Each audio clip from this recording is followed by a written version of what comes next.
আসসালামু আলাইকুম রহমতুল্লাহি ওয়া বারাকাতুহু। আজকে আমাদের আলোচনার মূল বিষয় হলো ছাত্রদের মন বুঝে শেখানোর অভিজ্ঞতা অর্জন করা। প্রত্যেকটা শিক্ষককে কথা মনে রাখতে হবে যে প্রত্যেকটা ছাত্র আমার কাছে আমানত। সকল শিক্ষককেই কথা মনে রাখতে হবে। তাহলে ছাত্রদের মন বুঝে শিখাইতে হবে।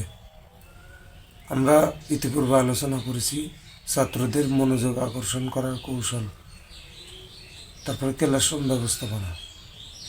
আর আজকে আলোচনা করব হলো ছাত্রদের মন বুঝে শেখানো।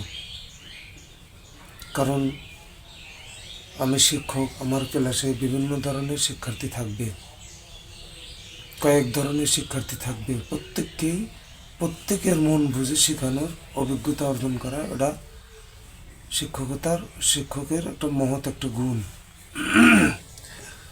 আর শিক্ষার্থীদের বিভিন্ন ধরন কি কি হইতে পারে, কতগুলো ধরন হইতে পারে। এক নম্বর ধরন হলো কিছু কিছু শিক্ষার্থী আছে খুব দ্রুতই শিখে।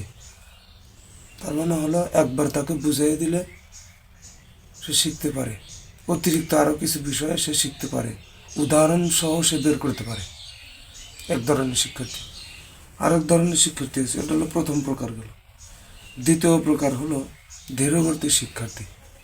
ধীরগতি শিক্ষার্থীকে একবার বুঝাইলে হয় না, তাকে দুইবার, তিনবার, চারবার, পাঁচবারও তাকে বুঝাই দিতে হয়।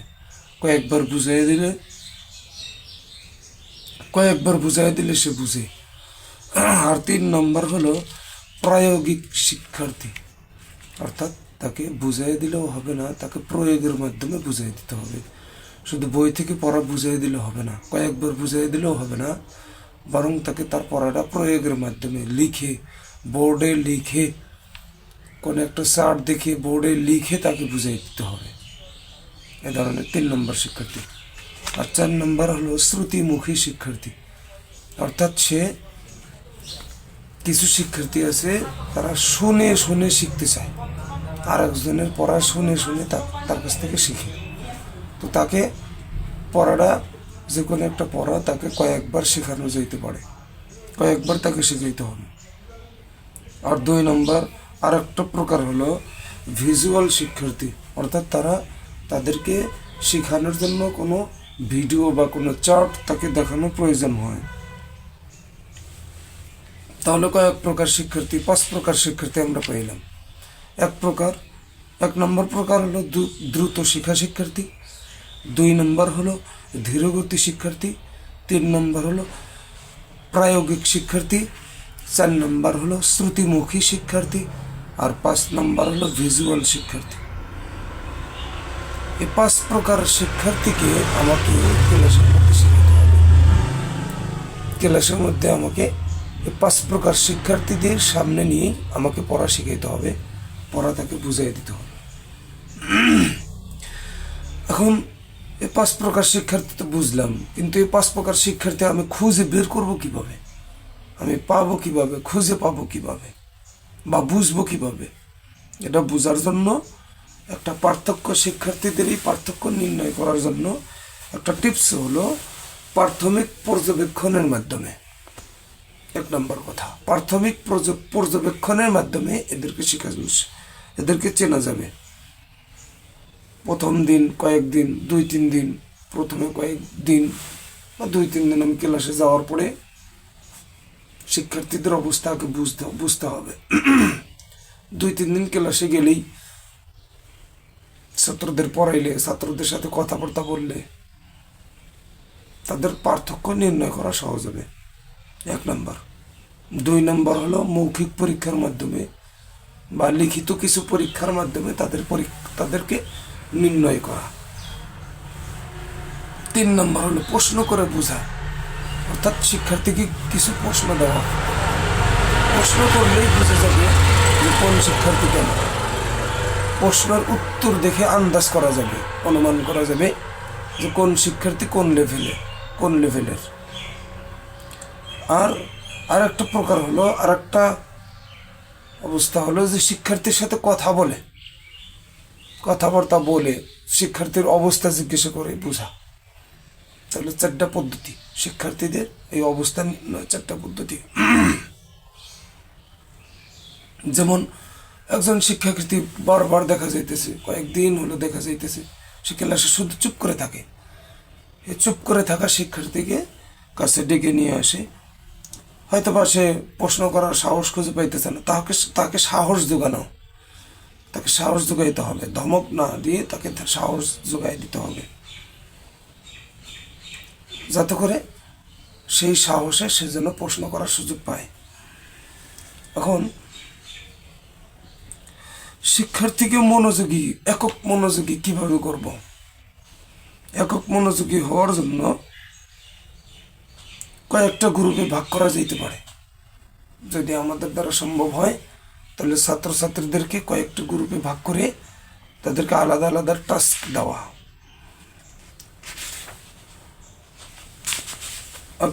আরেকটা হলো প্রত্যেক শিক্ষার্থীর দুর্বলতা চিহ্নিত করা। কোন জায়গায় কার দুর্বলতা, কোথায় কার দুর্বলতা চিহ্নিত করে তাকে ওইভাবে পড়ানো। কোন পয়েন্টে তার দুর্বলতা বা কোন সাবজেক্টে তার দুর্বলতা, এটা নির্ধারণ করা। যেমন কাউকে গণিত বোঝাতে সমস্যা হলে আলাদা সময় দেওয়া।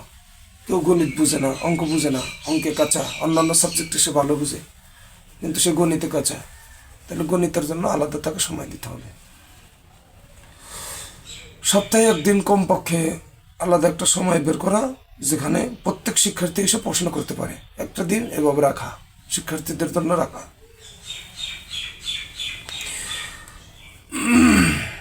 আর প্রত্যেক শিক্ষার্থীকে তার আগ্রহ অনুযায়ী ছোট ছোট কিছু কাজ দেওয়া, প্রকল্প করতে বলা, ছোট ছোট কাজ করতে বলা। যেমন কোনো একজন ছাত্র, উদাহরণস্বরূপ আবদুল্লাহ নামের একজন ছাত্র আছে ক্লাসে, সে আবদুল্লাহ নামের ছাত্রটা একটা সাবজেক্টে, কথার কথা ইংরেজি সাবজেক্টে বা অঙ্ক সাবজেক্টে সে দুর্বল। তার সাথে ওই দুর্বলতার সাইড নিয়ে তার সাথে কথা বলতে বলা। কেন দুর্বল, কি কারণে দুর্বল, কিভাবে পড়াইলে তার জন্য সহজ হবে, অবস্থা বোঝা, কয়েকবার পড়াইতে হলে তাকে কয়েকবার পড়াইয়ে দেওয়া। আর একটা বিষয় থেকে সতর্ক থাকা, আমাদেরকে সহানুভূতি প্রদর্শন করা আমাদের জন্য এটা উচিত। এক্ষেত্রে সতর্কও থাকতে হবে, আবার সহানুভূতিশীলও হইতে হবে। ছাত্রদের কাজ হলো ভুল শেখা, ভুল শিখবেই, কিন্তু ছাত্র ভুল শিখে আসলে তাকে ধমক না দেওয়া, বরং ভুল শেখার বিষয়টিকে শেখানোর সুযোগ হিসেবে গ্রহণ করা। একজন শিক্ষার্থী ভুল করে আসছে, ভুল শিখে আসছে, তাকে ধমক না দেওয়া, বরং তাকে বুঝিয়ে দেওয়া।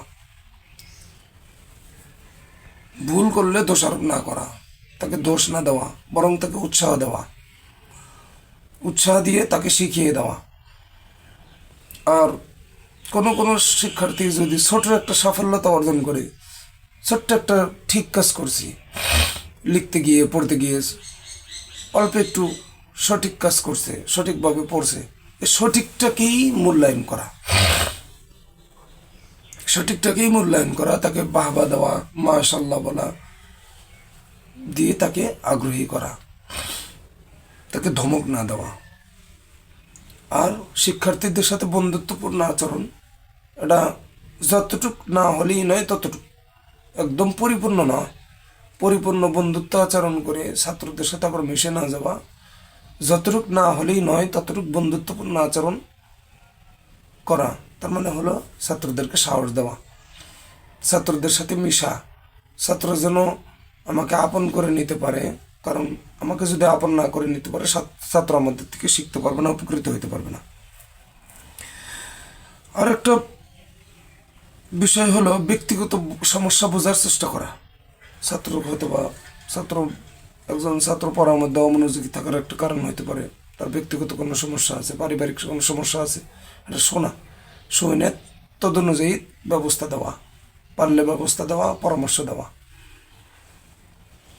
আর একটা বিষয় হলো ছাত্রদের জন্য, শিক্ষার্থীদের জন্য সহায়ক পরিবেশ গড়ে তোলা, যেই পরিবেশে সে ছাত্র বা শিক্ষার্থী শিখতে পারে। যেমন তার মধ্যে আমাদের একটা কমন ভুল, এই ভুল থেকে আমাদের সবাইকে হেফাজত করেন, আল্লাহ তাআলা যেন আমাদের সবাইকে দূরে থাকার তৌফিক দান করে, সেটা হলো ক্লাসরুমে মোবাইল ব্যবহার না করা, বিঘ্নতা কমানো, মোবাইল ফোন থাকলেও সাইলেন্ট করে রাখা। আর একটা বিষয় হলো উন্মুক্ত পরিবেশ থাকা। উন্মুক্ত পরিবেশ হলো শিক্ষার্থী যেন ভয় ছাড়া কোনো প্রশ্ন করতে পারে, এটা হলো উন্মুক্ত পরিবেশ। ক্লাসরুমের উন্মুক্ত পরিবেশ হলো শিক্ষার্থী যেন ভয় ছাড়া কোনো প্রশ্ন করতে পারে। আর 3 নম্বর আর একটা বিষয় হলো ভিজুয়াল এবং প্রযুক্তি ব্যবহার করা।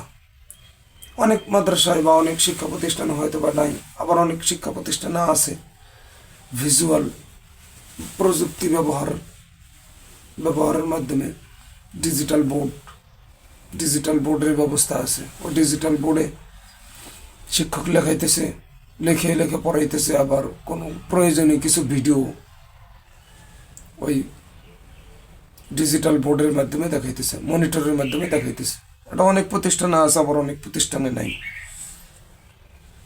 আর শিক্ষার্থীদের পরস্পরে একে অপরের সাথে সহযোগিতা করার মনোভাব তৈরি করা, এটা শিখিয়ে দেওয়া। ছাত্রদেরকে এ ব্যাপারে অনুনসিহত করা যায়, তারা যেন একে অপরের প্রতি সহানুভূতিশীল হয়, একে অপরের প্রতি যেন শত্রুতা না থাকে, একে অপরের প্রতি যেন বন্ধুত্ব ভাব থাকে,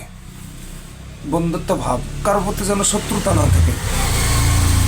আরেকটা বিষয় হলো ইন্সপিরেশনাল পোস্টার, অর্থাৎ শিক্ষার্থীদের জন্য ক্লাসরুমে কোনো উৎসাহব্যঞ্জক উক্তি লাগানো, কোনো পোস্টার, কোনো একটা ব্যানার লাগানো, যে ব্যানারগুলোর মধ্যে ছাত্রদের উৎসাহমূলক কিছু কথা থাকে, এরকম কিছু ব্যানার লাগানো যাইতে পারে। ছোট ছোট ব্যানার ক্লাসরুমে দেওয়া যাইতে পারে, যে ব্যানারগুলোতে ছাত্রদের জন্য উৎসাহমূলক কিছু কথা থাকে, যে সমস্ত উৎসাহমূলক কথার কারণে ছাত্ররা উৎসাহ পায়, মনোবল না হারিয়ে ফেলে, এরকম কিছু কথা ঝুলাই দেওয়া যেতে পারে। আবার শিক্ষার্থীদের জন্য ক্লাসরুমে মাঝে মাঝে একটু বিরতি দেওয়া, যেরকম বর্তমান সময়ে প্রত্যেকটা মাদ্রাসায় বিরতির সিস্টেম আছে, বিরতি দেওয়ার একটা নিয়ম আছে। কোথাও 15 মিনিট, কোথাও 20 মিনিট, কোথাও 25 মিনিট, এক একটা মাদ্রাসায় তাদের পরামর্শ অনুযায়ী বিরতি দেওয়ার ব্যবস্থা করা হয়। এতে করে ছাত্রদের মনটা ভালো থাকে, তারা একটু খেলাধুলা করতে পারে, তারা একটু খাওয়া দাওয়া করবে, একটু বিরতি নিবে, এটা ছাত্রদের কাছে তো ভালো লাগবে। আর একটা বিষয় হলো শিক্ষার্থীদের কাছ থেকে জিজ্ঞাসা করা, সে কোনটা বুঝছে, কোনটা বুঝে নেই, কোনটা বুঝতে পারলো, কোনটা বুঝতে পারলো না। শিক্ষার্থীদের সাথে মাঝে মাঝে শেয়ার করা, প্রশ্ন করার মাধ্যমে জিজ্ঞাসা করা, ছাত্রদের কাছে জিজ্ঞাসা করা। সৃজনশীলতা বাড়ানোর হলো ক্লাসে নতুন নতুন পদ্ধতি নিয়ে আসা, নতুন কোনো পদ্ধতি অবলম্বন করা। ক্লাসে প্রত্যেক দিন নতুন নতুন কোনো পদ্ধতি অবলম্বন করে পড়ানো। আজকে একটা পদ্ধতি দিলাম, এই পদ্ধতিতে হয়তো বা ছাত্রদের শেখানো সম্ভব হইতেছে না, ছাত্ররা বুঝলো না, তাহলে চিন্তা করতে হবে যে কোন পদ্ধতি দিলে ছাত্রদের জন্য পড়ানো সহজ হয়। এটা প্রত্যেকে তার নিজের অভিজ্ঞতা থেকে কিছু কিছু সব পদ্ধতি ক্লাসে প্রয়োগ করা। আর একটা হলো আত্মবিশ্বাস বাড়ানো হলো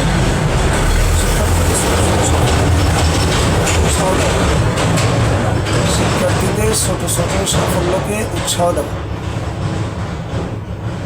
ছোট ছোট কোনো কাজ, ভালো কাজ করছে, একটা সঠিক কাজ করছে, এটাকে উৎসাহ দেওয়া, মাশাআল্লাহ বলা, বাহবা বলা, মারহাবা বলা ইত্যাদি। আর একটা কাজ হলো প্রত্যেকটা শিক্ষার্থীর নাম মুখস্থ থাকা, এটা একটা গুরুত্বপূর্ণ বিষয়। আর একটা বিষয় হলো মনোভাব, পজিটিভ মনোভাব। তাহলে এখানে 5টি বিষয়। 1 নম্বর হলো নিয়মিত ফিডব্যাক, শিক্ষার্থীদের কাছে জিজ্ঞেস করা, শিক্ষার্থীদের অবস্থা জিজ্ঞেস করা, এটা হলো 1 নম্বর। আর 2 নম্বর হলো ক্লাসে নতুন নতুন কোনো পদ্ধতি নিয়ে আসা। 3 নম্বর হলো আত্মবিশ্বাস বাড়ানো তথা শিক্ষার্থীদের ছোট ছোট সাফল্যকে উৎসাহ দেওয়া। আর 4 নম্বর হলো শিক্ষার্থীদের নাম মুখস্থ রাখা। 5 নম্বর হলো পজিটিভ মনোভাব বজায় রাখা, শিক্ষার্থীদের অনুপ্রাণিত হবে।